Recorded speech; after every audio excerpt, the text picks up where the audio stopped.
Écoute, j'ai deux mauvaises nouvelles et une bonne nouvelle pour toi aujourd'hui. Je commence avec quoi? Allez, je commence avec les mauvaises nouvelles.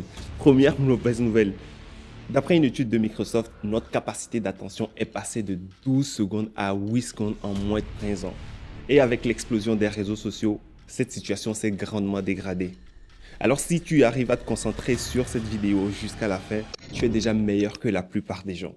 Mais si tu as de la difficulté, c'est sûrement à cause de la deuxième mauvaise nouvelle. Il a été démontré scientifiquement que notre cerveau n'avait pas été conçu pour se concentrer sur de longues périodes.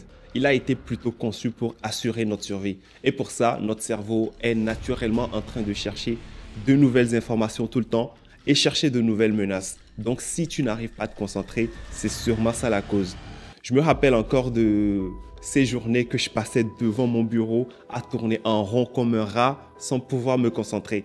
Et à la fin de la journée, je me sentais tellement frustré parce que j'avais l'impression d'avoir passé des journées à ne rien faire, à ne rien produire et à ne pas être performant. Alors si c'est ton cas aussi, j'ai une bonne nouvelle maintenant pour toi. Cette bonne nouvelle, c'est qu'il y a plusieurs techniques pour t'aider à améliorer ta capacité de concentration.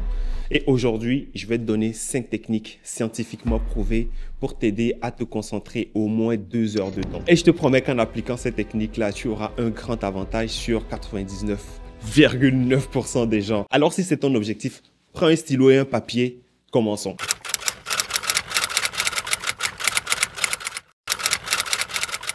S'il y a un livre que je te recommanderais fortement de lire, si tu veux améliorer ta productivité et ta concentration, c'est le livre Indistractable de Nir Eyal. D'ailleurs, dis-moi en commentaire si tu veux que je te fasse une vidéo résumée de ce livre-là. Mais Nir Eyal, dans son livre Indistractable, il fait une remarque surprenante et je suis curieux de voir si tu y avais pensé de cette façon.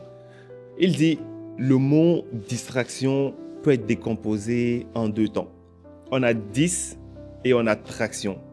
Donc, distraction veut dire ce qui empêche la traction, cette capacité à aller de l'avant. Et paradoxalement, la première chose qui nous empêche d'aller de l'avant lorsqu'on veut accomplir une tâche ne fait pas partie des distractions. Cette première chose, si tu te demandes, c'est le manque de plan. Imagine, tu t'assois à ton bureau pour travailler ou pour étudier, mais tu n'as pas planifié ce que tu dois faire.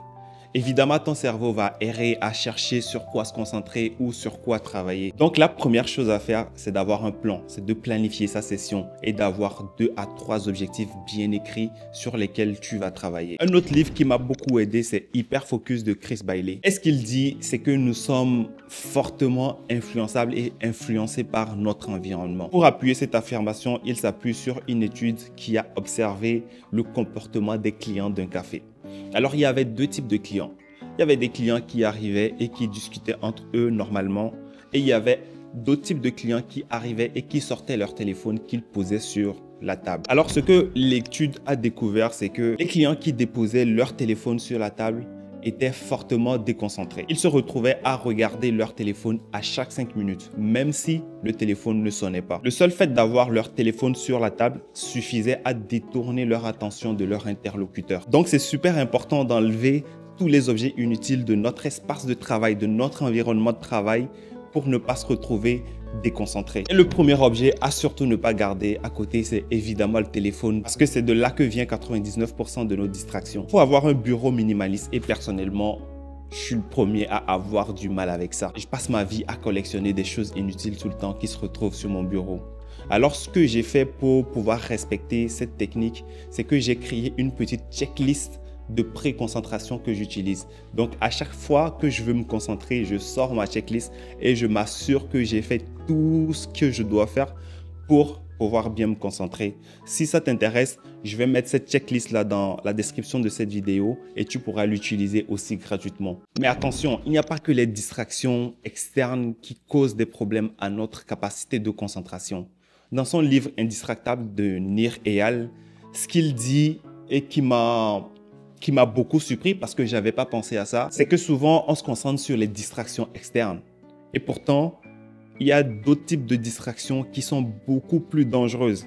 Et ça, ce sont les distractions internes. Tu dois connaître sûrement cette situation où c'est juste au moment où tu t'assois pour travailler que tu commences par avoir de bonnes idées ou que tu te rappelles que tu devais appeler que tu devais appeler le dentiste ou que tu devais faire cette course-là que tu as oubliée. Et le problème avec ça, c'est que si tu ne fais rien, ces idées-là vont venir te parasiter et tourner en boucle dans ta tête. Donc, une astuce très simple pour combattre les distractions internes, c'est d'avoir un stylo et un papier à côté lorsqu'on travaille et de noter ces idées parasites-là lorsqu'elles arrivent. Mais il n'y a pas que les idées parasites qui font partie des distractions internes.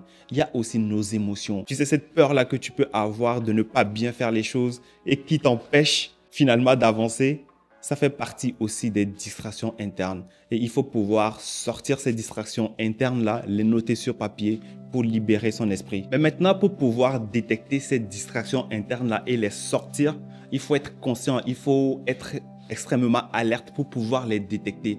Et pour ça, il faut que tu fasses quelque chose de super important avant de commencer. Il faut te mettre dans ce que j'appelle la zone. C'est comme quand tu vas faire de la musculation ou quand tu vas faire du sport. On te conseille toujours de faire des étirements. Conseil que je ne suis pas toujours et ça se finit mal. Mais ça va être le même principe pour la concentration. C'est de préparer ton esprit à cette concentration-là.